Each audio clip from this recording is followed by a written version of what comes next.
자, 오늘 저는 요한복음 1장 14절에서 17절 말씀을 가지고 그리스도는 우리의 구속주와 우리의 생명이 되기 위해서 오신 하나님이심, 이란 제목으로 한번 말씀을 나누겠습니다. 지난 주까지 이제 신약 안에서 하나님의 봉사에 대한 메시지를 전했습니다. 이제 오늘부터는 우리가 최고의 신앙을 회복하기 위해서 알아야 될 메시지, 이러한 제목으로 한번 전체 테마를 갖고 말씀을 나누겠습니다. 우리가 최고의 신앙을 다시 한번 회복하려면 우리는 어떠한 메시지를 분명히 알아야 되는가? 사실 신앙의 회복과 부흥은 우리의 거듭난 영과 그 영 안에 오신 생명이신 그리스도에 대한 이해와 체험을 가져야 됩니다. 그렇지 않으면 어떠한 교리와 지식이 됩니다. 그러나 거듭난 영에 대한 인식과 그 영 안에 오신 생명이신 그리스도를 우리가 알고 믿고 체험할 때 우리는 다시 한번 깊은 곳에서 불타는 뜨거운 열정을 회복할 수 있습니다. 우리가 이러한 사역을 이해하려면 우리 주님께서 두 가지의 사역이 있었다, 이것을 기억할 필요가 있습니다. 우리 주님은 이 땅에서의 하신 사역이 있었고, 또 이제 죽음과 부활을 통하여 하늘에서의 사역이 있었습니다. 그래서 주님은 이 땅에서의 사역, 보통 우리가 복음서의 기록이 쭉 돼 있죠. 그 다음에 또 사도행전 이후부터는 그분이 보이지 않지만 하늘에 속한 사역을 제자들을 통해서 이루신 것을 볼 수 있습니다. 그래서 그분이 첫 번째 이 땅에서 사역을 하시기 위해서 그분은 이 땅에 성육신, 사람으로 이 땅에 오셨어요. 그래서 바로 가장 기본적인 우리 인류의 근본적인 죄의 문제를 해결하면서 모든 처리를 해내 가셨습니다. 그리고 두 번째 사역을 이루기 위해서는 그분이 죽음과 부활과 승천을 통해서 이제 하나님의 생명의 역사를 이루시는 줄 믿습니다. 땅에서 하신 사역은 우리가 쉽게 볼 수 있지만 하늘에서 지금 행하시는 그 주님의 사역은 우리 눈에 잘 안 보이죠. 그래서 우리가 영에 대한 말씀도 많이 나누고 생명에 대한 말씀도 많이 나누지만 이 영과 생명은 사실 우리 눈에 이렇게 보이지 않습니다. 그러나 실제로 우리가 체험하고 누릴 수 있는 것이라도 분명히 알아야 됩니다. 신약 성경을 보게 되면 사도 바울은 주로 그의 주된 내용의 사역의 핵심이 하나님의 말씀을 완성하는 사역이었다, 이렇게 보통 말씀을 합니다. 우리 골로새서 1장 25절에 이렇게 말합니다. 내가 교회의 일꾼 된 것은 하나님이 너희를 위하여 내게 주신 직분을 따라 하나님 말씀을 이루려 함이니라. 하나님의 말씀을 이루려 함이다. 이 말은 하나님 말씀을 완성하기 위한 것이다, 이 뜻입니다. 이 사도 바울의 주된 사역 중에 하나는 하나님 말씀을 완성하는 사역이에요. 주님의 복음의 사역이 있었고, 그 다음에 이제 하나님은 유대인을 위하여 베드로를, 이방 교회를 위하여 사도 바울을 선택하셔서 하나님 말씀을 강력하게 증거하기 시작하셨는데, 특별히 사도 바울을 하나님이 택하셔서 이제 하나님 말씀을 완성시켜서, 우리가 이 서신서에 보면 적어도 사도 바울이 14편의 서신서를 기록을 합니다. 그런 걸 통해서 사도 바울의 사역은 하나님 말씀을 완성하는 것이구나. 그러면 우리가 사도 바울의 사역, 하나님 말씀을 완성할 때 거기에 가장 핵심적인 내용이 무엇인가를 먼저 알아야죠. 이 사도 바울의 그 말씀의 사역의 핵심적인 가장 기본적인 첫 번째는 바로 우리 그리스도가 우리 안에서 사신다는 거예요. 이거 아주 중요한 내용이죠. 우리는 너무나 잘 알죠. 우리 갈라디아서 2장 20절에 말씀합니다. 내가 그리스도와 함께 십자가에 못 박혔나니 그런즉 이제는 내가 사는 것이 아니요 오직 내 안에 그리스도께서 사시는 것이다. 그러니까 사도 바울의 하나님 말씀을 완성할 때 가장 첫 번째 핵심적인 내용은 그리스도가 우리 안에 사신다. 이것은 어떤 지식이 아닙니다. 그냥 그렇게 생각하라 이런 것도 아닙니다. 실제로 그분이 우리 안에 오셨고 실제로 그분이 우리 안에 사십니다. 그럴 때 이것이 아주 주된 사역인 것을 알아야 돼요. 그리스도가 우리 안에 사시는구나. 그러니까 우리 안에 사시는 그리스도를 체험하지 못하면 하나님의 말씀을 온전히 이해하기가 어렵습니다. 그래서 저도 계속 사역에 주된 내용은 그리스도가 여러분 안에 와 계시다. 그분이 우리의 생명과 능력으로 함께 하시기 때문에 우리는 우리 안에 계신 그분과 주님을 따라야 된다. 이 두 번째, 이 사도 바울의 중요한 테마는 그리스도가 만유, 모든 것이라는 거예요. 우리가 그냥 고린도서 3장 11절과 에베소 4장 6절에 보면 오직 그리스도는 만유시요 만유 안에 계시니라. 하나님도 한 분이시니 곧 만유의 아버지시라. 만유 위에 계시고 만유를 통일하시고 만유 가운데 계시도다. 그러니까 이 오직 그리스도는 만유시고 만유 안에 계신다. 만유라는 것은 이 모든 것을 말해요. 모든 것. 우리 그리스도가 우리의 필요한 이 우주의 모든 것이 되십니다. 예를 들어서 하나님의 비밀이 무엇이냐? 그럼 그분이 만유니까 하나님의 비밀은 그리스도다 이렇게 말하는 거예요. 하나님을 어떻게 볼 수 있느냐? 바로 누구를 통해서? 그리스도를 통해서 볼 수 있다는 거예요. 그분 생명이 무엇이냐? 그러면 바로 그리스도가 진짜 생명이라는 거예요. 우리가 능력을 추구하지만 능력이 무엇이냐? 바로 능력이 곧 그리스도다. 이게 만유라는 뜻은 그런 뜻입니다. 모든 것입니다. 우리의 필요한 모든 것이 그리스도라는 거예요. 여러분들에게 지금 살면서 어렵고 힘든 것이 있습니다. 하나님, 나에게 인내가 필요합니다. 나에게 절제가 필요합니다. 나에게 지혜가 필요합니다. 그럴 때 우리 하나님은 만유로서 그리스도를 우리에게 주신 거예요. 그래서 이 사도 바울의 사역 중에 핵심 중은 그리스도가 우리의 모든 것이 되시고 그분이 만유시고 만유 안에 계신다. 이런 말씀을 사도 바울은 강하게 강조합니다. 그리고 나서 세 번째는 이제 결국 하나님의 목적이 있어요. 하나님의 목적. 하나님의 목적은 그 아들을 영화롭게 하는 겁니다. 그 아들. 근데 그 아들은 또 뭐예요? 영이시기 때문에 보이지 않습니다. 그래서 그 영이신 그 하나님을 표현하기 위해서는 그분은 그 그리스도를 표현할 수 있는 몸이 있어야 돼요. 몸. 그리스도의 몸인 교회를 하나님은 얻으셔야 하나님의 뜻을 이룰 수 있기 때문에 이제 특별히 사도 바울은 그리스도가 교회의 머리시고 바로 교회는 그분의 몸이다. 이것을 아주 강조를 많이 하죠. 서신서를 쓴 다른 성경을 기록한 자들은 이런 말을 별로 안 했어요. 근데 사도 바울의 메시지에서는 계속 그런 말씀을 기록합니다. 우리 다시 고린도서에서 1장 18절과 에베소 1장 23절 말씀을 보니까 그는 몸인 교회의 머리시라. 그가 근본이시요 죽은 자들 가운데 먼저 나신 이시니 이는 친히 만물의 으뜸이 되려 하심이요 교회는 그의 몸이니 만물 안에서 만물을 충만케 하신 이의 충만함이니라. 그러니까 바로 교회의 머리가 그리스도고 바로 그리스도는 교회는 그리스도의 몸이다. 사실 이 의미는요, 이 머리와 이 몸은 사실 하나죠. 그래서 사실 그리스도와 교회가 하나인 것처럼 주님과 우리도 하나의 체험을, 그래서 주와 합한 자는 한 영이다.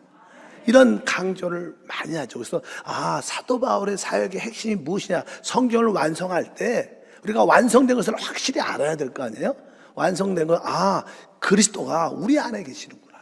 그리고 우리 안에서 우리의 모든 것, 우리의 만유가 되시는구나. 그리고 바로 그 만유를 충만케 표현하는 바로 그것이 교회인데, 교회의 머리는 그리스도고 우리는, 교회는 바로 그분의 몸으로 생명으로 연결된 하나의 유기적인 실제구나. 이것을 아주 기록하면서 성경을 거의 완성하죠. 그래서 이제 우리 사도 바울이 주후 보통 보면 AD 60한 6년경에 죽습니다. 그분이 사도 바울이 이렇게 성경을 다 기록하고 근데 이제 그래서 이렇게 교회가 이렇게 확장되어 나가는데 이제 사도 바울이 죽으니까, 순교하고 끝나니까 이제 각 교회마다 좀 잘못된 가르침, 이단적인 가르침들이 많이 들어오게 돼요. 또 사도 바울이 있었을 때는 아주 확실하게 진리와 하나님의 말씀에 대해서 확실했는데, 이제 순교해서 천국에 갔으니까 거기에 강력한 지도자가 없으니까 그냥 여러 사람 하는데, 그러면서 이단적인 가르침이 많이 들어와서 성경에 대한 어떤 교리에 대한 논쟁이 심하게 됐습니다. 그때 그런 시대 우리가 보통 교부 시대라 그러는데, 그러면서 시끌시끌한 그런 일들이 많이 생겼어요. 그래서 성경을 해석할 때 잘못 해석도 하고, 예를 들어서 신앙의 핵심은 그리스도인데 이 그리스도가 하나님이시냐? 아니다. 어떤 분들은 그리스도가 사람이냐? 아니다. 이런 논쟁이 그리스도론에서 많은 싸움이 있었습니다. 그래서 점점점 교회가 조금 이렇게 문제가 생기기 시작해서 시간이 점점점 지나니까 교회에 이단적인 잘못된 혼돈이 교회에 많이 있게 됩니다. 그래서 이것을 하나님께서 아시고 이제 마지막 그 당시에 남아있던 제자가 사도 요한이었어요. 그래서 이제 사도 요한을 통해서 다시 한번 하나님이 회복을 시킵니다. 왜? 교회가 많이 침체됐고 많이 섞여 있고 혼돈됐기 때문에 하나님이 다시 한번 그 교회들을 회복 보수한 일을 하셔요. 그래서 주 90년, 거의 한 25년쯤 지나서 사도 요한이 마지막으로 성령에 감동돼서 하나님의 말씀을 기록하죠. 그 사도 요한이 기록한 성경이 요한 복음이에요. 그리고 나서 요한 1서, 2서, 3서, 그리고 마지막에 요한 계시록. 그러니까 이미 하나님 말씀들이 잘 사도 바울을 위해서 완성이 됐는데, 거기에 이제 잘못된 것들이 자꾸만 들어오고 혼탁하게 되고 혼란 가운데 되니까 다시 한번 이제 하나님께서 성령을 통하여 마지막 남아있는 사도 요한을 통하여 하나님 말씀을 기록하게 해요. 그래서 마지막 이 사도 요한의 그 메시지를 우리가 붙잡아야 신앙이 어떻게 최고도로 다시 회복될 수 있다는 거예요. 그래서 이제 우리가 최고의 신앙을 어떻게 가질 수 있는가, 그것을 우리가 나누는 겁니다. 여러분들도 신앙생활 쭉 하다 보면 처음에 열정적으로도 많이 주님을 섬겼어요. 우리 진짜 대부분 우리 성도들은 처음에 성령 세례받고 순복음교회는 막 그 가슴이 뜨거워서 마음이 뜨거워서 막 열심히 했어요. 열심히 그냥 좋아서요. 왜 열심히 했는지 모르지만 너무 신나서 기뻐서 열심히 하다 보니까 말씀이 별로 들은 게 별로 없어. 열심히만 하다 보니까 많은 이렇게 어려움과 부딪힘과 아픔과 실패와 어려움들이 많이 생겼어요. 그래서 다시 이렇게 하나님 말씀도 공부하고 하면서 다시 한번 열심을 내지만 또 이상하게 그 열심이 식으니까 또 하나님 말씀을 열심히 공부하다 보니까 이제 조금은 또 지적으로 돼갖고 이것도 아니고 저것도 아니고 뜨겁지도 않고 차갑지도 않고 이런 모습을 갖게 됐어요. 그러다 보니까 여기에 휩쓸리고 저기에 휩쓸려서 참된 신앙을 잃어버린 경우가 참 많습니다. 우리 교회가 그런 건 아니지만 전에 어떤 우리 성도님이 권사님이 외부에서 이렇게 한번 우리 교회로 오셔서 금요 찬양회에 오셔서 다 같이 일어나서 찬양을 뜨겁게 기도를 막 30분씩 뜨겁게 하니까 그분 하시는 말씀이에요. 목사님, 제가 진짜 옛날 순복음교회를 만난 것 같으대. 얼마나 좋은지 모르겠대. 이 의미는 다른 뜻이 아니라 많은 교회가 뜨거운 찬양과 기도가 식어졌다는 거예요. 그리고 사실 어떻게 뜨겁게 기도해야 되는지 잘 몰라.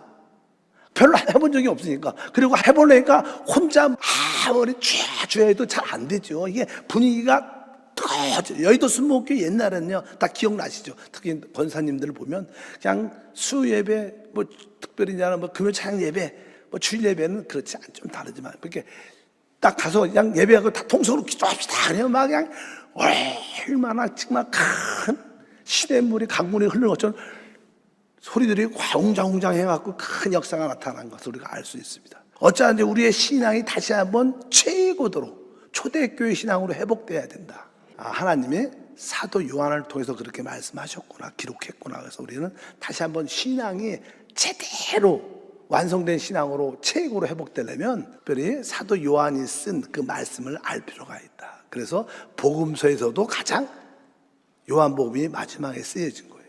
많은 서신서가 있지만 이 서신서, 요한 서신서가 1서, 2서, 3서가 가장 늦게 쓰여졌고, 그 다음에 성경 신약 전체의 마지막도 계시록이고 요한계시록, 성경 전체의 마지막도 요한계시록이었어요. 다시 한번 우리가 요한이 쓴 하나님 말씀을 가지고 한번 최고의 신앙으로 회복해야 될 것을 확실히 믿습니다. 그렇다면 어떻게 우리가 최고의 신앙을 회복할 수 있는가? 우리 요한복음부터 이렇게 말씀을 한번 보게 되면, 이제 요한복음은 사도 요한이 그러한 성령의 그런 의도를 알고 쓴 거예요. 성령의, 그러니까 그리스도를 올바로 회복시키는 믿음을 주려고. 왜? 성경에 하나님의 경륜이 그리스도인데 많은 교회들이 그리스도를 제대로 모르는 거예요. 온전히 알지 못하는 거예요. 아까 말씀드렸죠. 어떤 이상한 사람들은 그리스도는 하나님이 아니다. 또 어떤 이상한 사람들은 그리스도는 사람이 아니다. 이런 걸로 논쟁을 너무 많이 교회 안에가 시끄러지고 교회가 논쟁이 되고 분열되고 나누어졌다는 거예요. 그래서 이제 하나님의 성령께서 사도 요한을 통하여 다시 한번 요한복음을 기록하면서 우리 그리스도가 누구신가를 확실하게 설명하는 말씀이 기록되어 있는 줄 믿습니다. 그래서 그리스도가 누구신가? 사실 우리 그리스도는 하나님 자체예요. 우리가 믿는 그리스도가 누구셔요? 하나님이십니다. 그래서 이제 요한복음 1장 1절에 이렇게 말씀합니다. 태초에 말씀이 계시니라. 이 말씀이 하나님과 함께 계셨으니 이 말씀은 곧 하나님이시라. 우리 그리스도는 말씀이신데 그분이 왜 말씀으로 태초에 계신 분이다. 근데 이 말씀이 하나님과 함께 계셨는데 이 말씀이 곧 누구라는 거예요? 하나님이시라는 거예요. 하나님. 성경을 쭉 보면요, 우리 그리스도가 하나님이시라고도 말하고 또 한편적으로 하나님의 아들이라고도 말해요. 근데 우리 생각은 이해가 잘 안 가. 왜 그리스도가 하나님이라고도 어느 때는 말하고 또 어느 때는 뭐라 그래요? 하나님의 아들이다. 그래서 우리가 보통 삼위일체 하나님 그런 얘기를 하죠. 성부, 아버지 하나님, 성자, 아들 하나님, 이런 이야기를 많이 해요. 그래서 우리 주님은 세 윗결을 가지고 계시다. 셋이지만 하나고 하나지만 셋이다. 그냥 아멘 하면 됩니다. 그냥 그래요. 그래갖고 성경에 요한복음 1장 18절에 말씀합니다. 본래 하나님을 본 사람이 없으되 아버지 품속에 있는 독생하신 하나님이 나타내셨다. 그러니까 18절에 보니까 독생자라는 거예요. 그분이 독생자 하나님의 아들이라는 거예요. 그러니까 약간 1절에는 그리스도가 말씀이신 그리스도가 하나님이라고 그러고, 또 뒤에 18절에 보니까 그리스도가 뭐예요? 하나님의 독생하신 하나님의 아들이라고도 말씀합니다. 어쩌든지 우리 그리스도는 하나님이시고 그분은 또 하나님의 아들이시죠. 이제 그 그리스도가 뭐예요? 말씀이신 그리스도가 사람으로 진짜 오셨어요. 그래서 이제 1장 14절에 말합니다. 말씀이 육신이 되어 우리 가운데 거하심에 우리가 그의 영광을 보니 아버지의 독생자의 영광이요 은혜와 진리가 충만하더라. 이 말씀이신 그리스도가 육신으로 오셨다는 거예요. 사람으로 오셨다. 원래 그분이 이 땅에 오시기 전에 우리 그리스도는 하나님 오직 신성만 가셨어요.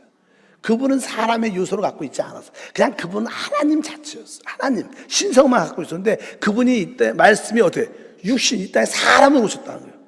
그분이 사람으로 오셨다는 것은 이제 그분이 그리스도가 하나님 아들 그리스도가 이 땅에서 하나님이시기도이지만 또 완전한 사람의 모습을 가졌다.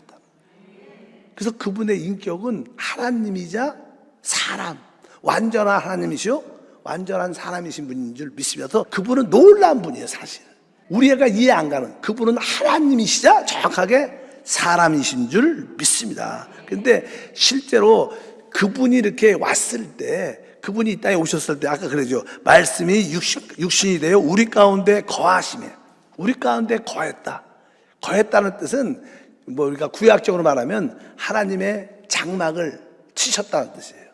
왜? 우리 그리스도가 육신 안에, 육신이 그분의 장막이라는 거예요. 이건 뭐예요? 그분의 육신 안에 누가 와 있다는 거예요? 하나님이 와 오신 거예요. 육신을 입으신 하나님. 우리 그리스도는 누구신가? 하나님이시지만 육신을 입으신 하나님이라는 거예요. 왜 그분이 육신을 입으셨냐? 바로 우리를 어떻게 구속하기 위해서, 우리를 모든 죄로부터 구속하기 위해서 그분은 구속의 하나님이 되기 위해서 오신 것이고, 또 그분이 왜 죽으시고 부활하시고 승천하신 다음에 성령 오셨느냐? 바로 우리의 뭐가 되기 위해서, 우리 안에 생명이 되기 위해서 오신 거예요. 그래서 우리의 그리스도는 바로 우리의 구속자가 되기 위해서, 또 우리의 안에 진짜 우리의 생명이 되기 위해서 오신 하나님이라는 거예요. 우리가 신앙의 가장 기본적인 이해를 가져야 될 줄 믿습니다. 그래서 그분의 육신 안에서 우리는 누굴 볼 수 있냐면 하나님이 볼 수 있는 거예요. 그래서 우리가 예수님을 봤을 때 모든 자들 뭐예요? 결국 하나님을 봤다고 표현하는 거예요. 그래서 우리가 경건하다, 경건. 따라할까요? 경건. 경건이란 뜻이 무엇이냐? 경건이란 뜻은요, 우리 이런 육신 안에서 하나님이 보여지는 거예요. 하나님이 보여지는 거예요. 그렇다고 경건해 가고 뭐 거룩한 가운을 입고 뭐 붉은색 가운을 입고 이렇게 조용히 걷고 이런 게 경건이 아니고, 바로 우리 삶 가운데 누가 보여지는 거예요? 하나님 표현되고 나타나는 거예요. 바로 예수님은 바로 육신 안에 오신 하나님이고, 바로 예수님은 바로 그 육신 안에서 하나님을 나타냈어요. 육신 안에서 하나님을 나타내는 것을 경건이라고 해요. 특별히 디모데전서 3장 16절에 말씀합니다. 크도다 경건의 비밀이요 그렇지 않다 이는 없도다. 그는 육신으로 나타난 바 되시고, 그는 육신으로 나타난 바 됐다. 경건의 비밀이 있는데, 경건이라는 것은 무엇이냐면 우리 육신 안에서 하나님이 보여지는 거예요. 여러분들이 속사람이 영이 충만하면, 성령이 충만하면 어느 때는 막 이렇게 간증할 때, 또 이렇게 하나님 말씀으로 서로 양육할 때, 또 봉사할 때, 여러분도 종종 그럴 때가 있죠. 내가 아닌 것 같아. 내가 하긴 하고 있는데 내가 성령이 충만하니까 어느 때는 내가 어때? 아닌 것 같아. 아마 우리 강연한 전사님도 어느 때는 이렇게 반주를 열심히 하죠. 어느 때는 내가 치는데 내가 아닌 것 같아. 막 왜? 경건, 하나님이 나타나서 하시는. 그러니까 경건이 진짜 중요한 거예요. 신앙생활은 우리 육신 안에서 하나님을 표현하는 거예요. 그래서 우리 교회는 하나님을 표현하고 이런 뜻을 하죠. 그런 뜻을 뭐라고? 경건. 이 경건의 비밀. 육신 안에서 우리 주님은 하나님을 표현하셨고 하나님을 나타내신 줄 믿습니다. 그래서 우리 주님은 이 땅에 오시기 전에는 오직 하나님이셨지만 이 땅에 육신을 입으신 하나님이신 줄 믿습니다. 원래 그분의 근본은 뭐였어요? 하나님이셨죠. 그래서 우리가 빌립보서 2장 6절과 7절에 그는 근본 하나님의 본체시나 하나님과 동등됨을 취할 것으로 여기지 아니하시고 오히려 자기를 비워 종의 형태를 가지사 사람들과 같이 되셨고, 하나님의 근본 하나님과 본체신 그분이 바로 육신의 모습으로 이 땅에, 사람의 모습으로 이 땅에 오셨다고 말씀하는 줄 믿습니다. 근데 그분이 사람으로 오셨다는 것은 무엇을 의미해요? 그분이 왜 사람으로 오셨을까? 아까 우리를 죄에서 구속하기 위해서, 맞죠? 우리에게 생명을 주기 위해서 오셨어요. 근데 실제로는 주님이 왜 사람으로 오셨는가? 여기에 이렇게 기록되어 있습니다. 요한복음 1장 14절에 말씀이 육신이 되어 우리 가운데 거하심에 우리가 그의 영광을 보니 아버지의 독생자의 영광이요 은혜와 진리가 충만하더라. 그분이 사실 사람으로 오신 이유는 우리에게 무엇을 주려고? 은혜와 진리를 갖도록 오신 거라. 그래서 그분을 보니까 은혜와 진리가 충만하다. 그래서 이 17절에 보면 이렇게 기록된 17절에 보니까 율법은 모세로 말미암아 주어진 것이요 은혜와 진리는 예수 그리스도로 말미암아 온 것이다. 그러니까 은혜와 진리는 누구로부터 왔어요? 예수 그리스도로부터 온 거라는 거예요. 이게 무슨 뜻이에요? 예수님이 오시기 전에는 은혜가 없었다는 거예요. 정확하게. 진리도 없었다는 거예요. 그런 뜻입니다. 예수님은 은혜와 진리를 가지고 오신 분이에요. 사실 그분 자체가 은혜시고 진리시죠. 그러니까 우리가 보통 은혜라는 건 뭐냐? 은혜. 보통 얘기하는 구약적인 은혜는 물질의 축복이에요. 물질의 축복. 물질의 축복을 받으면 우리는 뭐라 그래요? 은혜 받았어. 근데 신약에서 은혜는 그 개념이 아닙니다. 신약에서는 그리스도가 내 안에 온 게 은혜예요. 뭐가 은혜예요? 그리스도가 내 안에 오신 거예요. 근데 내가 내 안에 오신 그분을 누릴 때, 체험할 때 이게 은혜라는 거예요. 구약적인 관점은 그냥 물질적인 거니까 내가 물질의 사업이 잘 되면 내가 하나님 은혜 사업에 은혜 주셔서 말하지만 그건 참된 은혜가 아니죠. 참된 은혜는 우리에게 오신 그리스도예요. 내 안에 오신 그리스도, 내 안에 오신 그리스도를 내가 누릴 때 우리는 은혜 받았다 이렇게 말합니다. 정확하게. 그래서 여러분들이 근데 이 내 안에 오신 그리스도가 누구랬어요? 만유예요. 모든 것이에요. 나에게 사랑이 부족한데 내 안에 계신 주님이 나의 사랑이셨구나, 나의 능력이구나, 나의 지혜구나, 이것이 깨달아질 때 여러분들은 은혜를 누리게 돼요. 그분을 무엇으로? 사랑으로 누리게 돼. 그분을 능력으로 누리게 돼. 그분을 지혜로 누리게 돼. 이게 뭐예요? 진짜 은혜죠. 하나님을, 내 안에 오신 하나님을 누리는 게 진짜 은혜인 줄 믿습니다. 왜? 은혜와 진리는 오직 예수 그리스도 말미암아 온 거예요. 은혜 받았다 이런 뜻이 아니라 은혜는 주님이 내 안에 오신 게 은혜고, 내 안에 계신 주님을 모든 것으로 누릴 때, 사랑으로 누릴 때 은혜를 받아. 능력과 지혜와 축복으로 누리기를 주님 축복합니다. 그런 뜻을 말씀하는 거예요. 그래서 그분이 만유로서 모든 것은 내 안에 오시구나. 그리고 은혜는 그런 뜻이 있다.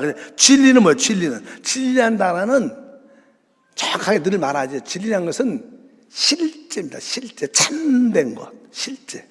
우리가 인생을 살다 보면 다 인생은 공허합니다.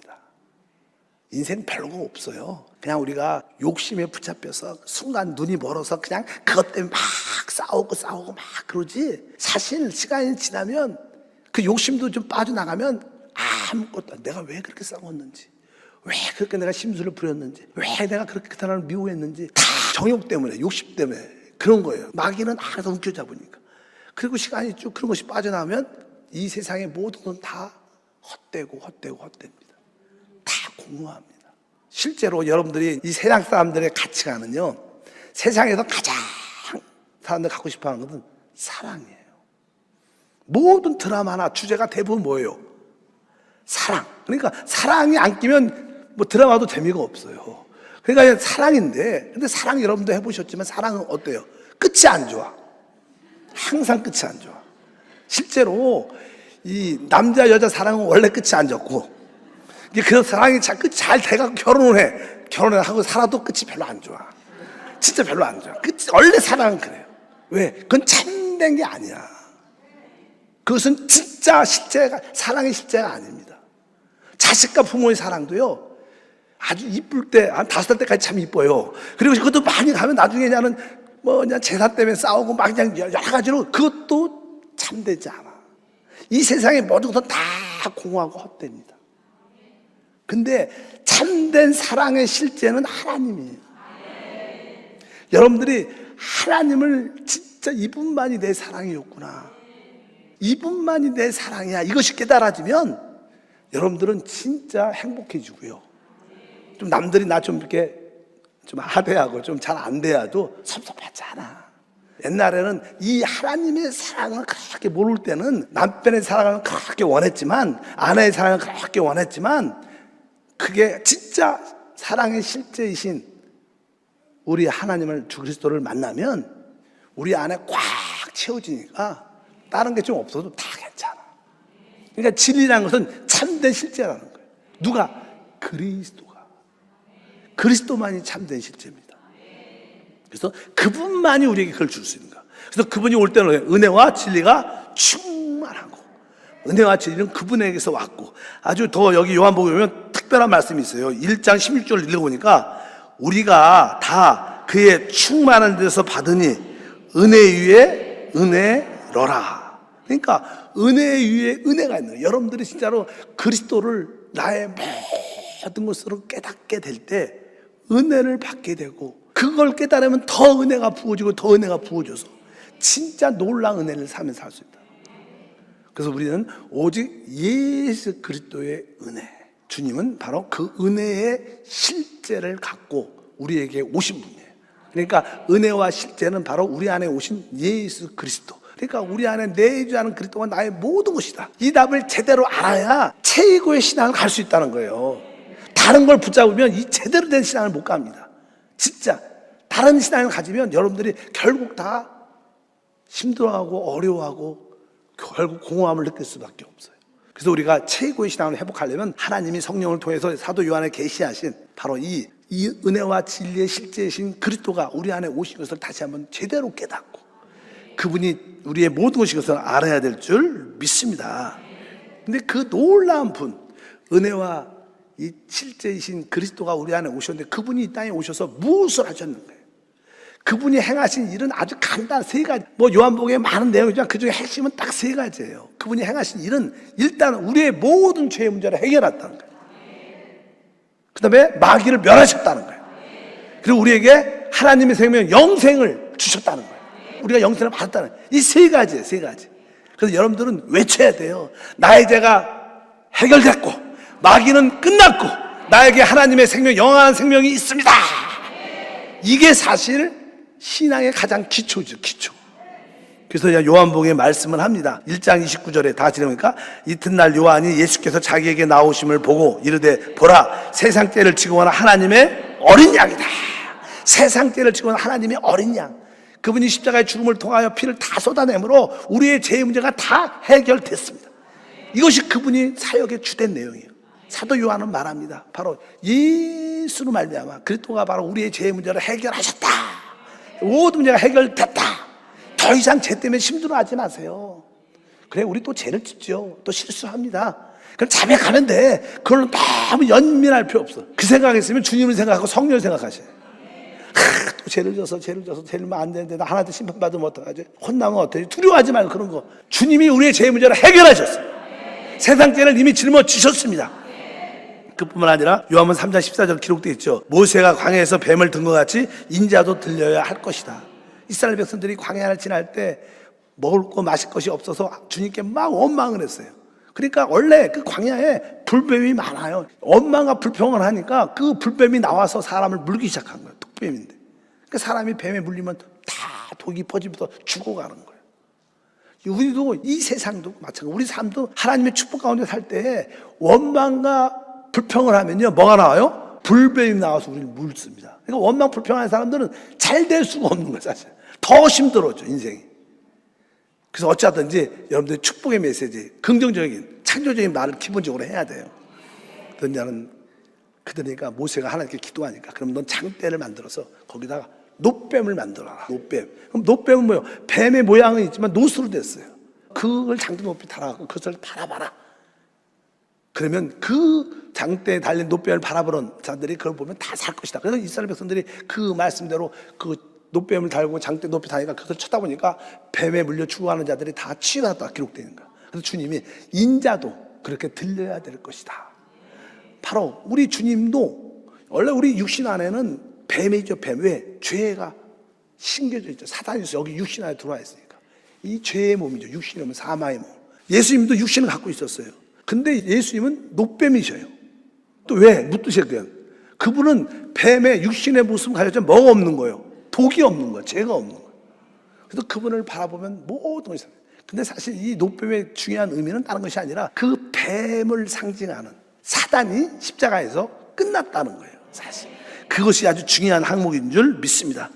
다 같이 한번 그 말씀을 읽어보면 히브리서 2장 14절에 자녀들은 혈과 육에 속했음에 그도 또한 같은 모양으로 혈과 육을 함께 지니심은 죽음을 통하여 죽음의 세력을 잡은 자 곧 마귀를 멸하시며. 그래서 그분이 십자가에서 못 박혀 죽으실 때는 사실 그 육신 안에 숨겨져 있었던 마귀의 생명을 끝내는 거예요. 마귀가 심판받은 줄 믿습니다. 그래서 우리 주님은 우리의 죄를 해결하셨고 마귀를 멸하셨고 그리고 그분은 또 하나의 미랄로 이 땅에 오셔서 그분 안에 있었던 하나의 미랄이 땅에 떨어져 죽으면 많은 열매를 맺죠. 그래서 우리가 요한복음 10장 24절 내가 진실로 내게 이르노니 하나의 밀이 땅에 떨어져 죽지 아니하면 하나 그대로 있고 죽으면 많은 열매를 맺느니라. 우리 예수님이 육신 안에 오셨을 때 그분 안에 하나님의 생명이 영생이 있었어요.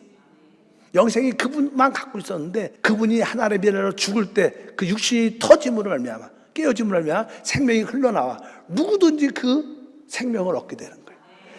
원래 이 씨앗은 하나의 미랄은 그 아래만 생명이 있지만 그것이 떨어져 죽고 많은 미랄을 맞지 않은 생명인 동일한 것을. 그래서 우리 모두가 하나님의 생명 그리스도 영생을 우리 모두가 얻은 거예요. 이 사실 사도 요한은 우리 그리스도가 어떤 일을 하셨냐, 우리 죄의 문제를 해결하셨고 사단을 멸하셨고 우리 안에 하나님의 생명 영생 그리스도를 우리 안에 주셨다, 이게 사실이에요. 그러니까 여러분들이 염려 걱정 두려움이 다가올 때마다 이 세 가지를 외치면 돼요. 나의 죄의 문제가 해결됐다, 마귀는 끝났다, 나에게 하나님의 생명 영생이 있다. 그리고 막 밀고 가면 돼. 단순 무식하면 됩니다. 그게 뭐예요? 믿음이에요, 믿음. 여러분들 그런 은혜를 갖기를 바랍니다. 사도 요한은 바로 이 주님의 특별한 사역을 세 가지로 요약하는 거예요. 그래서 우리가 하나님의 신앙을 이제 제대로 회복해야죠. 최고의 신앙 가지면 오늘 말씀드린 기초가 있어야 돼. 그리고 그냥 계속 나오죠. 그래서 그냥 뒤에 쭉 기록되어 있는데 뭐 계속 하시겠지만 여러분들이 어떻게 내가 이제 마지막 시대 최고의 신앙으로 회복할 수 있을 것인가, 다시 한번 여러분들 이런 말씀을 붙잡고 믿음으로 달려가길 주님으로 축복합니다. 아까 하나님 말씀은 완성되어 있었어요. 뭐로? 그리스도가 내 안에 사신다. 내 안에 사신 그리스도가 우리의 모든 것이다. 그분은 바로 우리의 교회의 머리시고 우리는 그분의 몸으로 하나이다. 그리고 이제 교회에 이런 신앙들이 많은 사람들이 잊혀져 가고 잃어버리고 많이 이렇게 훼손됐어요. 그래서 다시 한번 이제 이런 신앙을 회복시켜내는 거예요. 그러려면 바로 우리 그리스도가 하나님이시고 육신을 입고 이 땅에 오셔서 그분이 죽음과 부활을 통하여 이제 하늘에서 놀라운 일을 행하고 계신데, 그분이 어떤 일을 하냐, 우리의 죄의 문제를 십자가에서 끝내셨고 마귀를 멸하셨고 이제 생명으로 우리 안에서 역사한다는 거예요. 그래서 그분은 하늘에서 지금 우리에게 생명을 부어주시고 그 생명을 통해서 우리의 놀라운 일들을 다 이루실 줄 믿습니다. 그래서 그분은 지금 우리 모두를 하나님과 먼저 하나 되게 하고 우리 모두를 하나 되게 해서 그분의 간증 목표인 그리스도의 몸을 갖게 해서 하나님 영광을 이 우주 안에 나타내고 그 하나 된 우리와 더불어 이 우주를 통치할 줄 믿습니다. 하나님 감사합니다. 다시 한번 이 마지막 시대에 최고의 신앙을 회복하는 길을 보게 하시고 알게 하시고 체험하게 하시고 누리게 하옵소서. 주 예수 이름으로 기도함나이다. 아멘.